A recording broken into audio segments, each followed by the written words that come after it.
The one thing that I always try and do with lighting is to try and make it look as real as possible. I don't even want people to think about the cinematography at all, because as soon as that does happen, the audience gets pulled out of the film and then they aren't immersed into the story or the world. My favourite way of making a scene look as real as possible is by using practical lighting. Well, what is practical lighting? It's lights that are in the scene. So for example, this shot of me in my living room, a practical light is that lamp over in the corner. Or like this shot in Skyfall, the orange lights coming down from the ceiling. Practical lights are there to make the scene look as real as possible. So if a viewer does see a lamp in the corner of the room and the subject's face is being lit from the side where the lamp is, then that looks real and natural. Now obviously the lamp didn't actually light my face for this shot, but I did place my key light in that direction and lit my face, so it did look like the lamp was lighting me. If I place my key light on the other side of my face, then the viewer might actually think, well, where is the light coming from? And if they do start to think that, then they're being drawn out of the story that they're watching. Or if I had my key light in the same place, but I actually made it 5600 Kelvin instead, then the lighting wouldn't match the same color temperature as the lamp, and it might look slightly off, and it might actually seem like it's being lit, which again pulls you out of the movie. This is called motivated lighting. Where in the scene is the light being motivated from? Like this scene in No Country for Old Men, the motivation of the light on Josh Brolin's face is coming from the lamp. Or this same scene from Skyfall, James Bond and this woman's face is in complete shadow because the lights are behind them, so it does make sense that their faces aren't being lit from the side of the camera. Otherwise it might look a little bit strange and feel like the scene has been lit. But because of the use of practical lights, it looks so real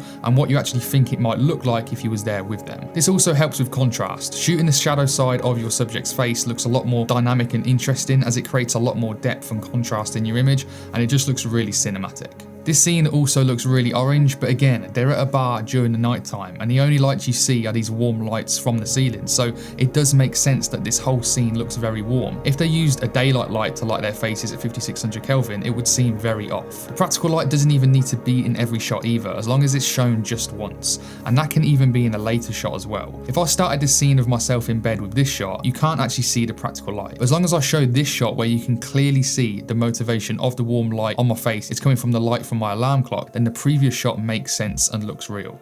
You can definitely practice this at home as well, like I have, and all of the shots that I have shown you so far were lit with literally just one light and a softbox. For these scenes, I actually used a Zhiyun X100 RGB. This can be used with any light as well, as long as that light is bicolor, so you can change the color temperature of the light. The modifier you use is also really important, because even though the light is coming from the lamp won't actually light the entire room. So if you use something like a 90cm lantern, well, the whole room would be a little bit too lit and it would have lost kind of the dark, nighttime, moody look that I was going for. So I actually used a big softbox with a grid instead to direct the light towards me so it didn't spill out everywhere.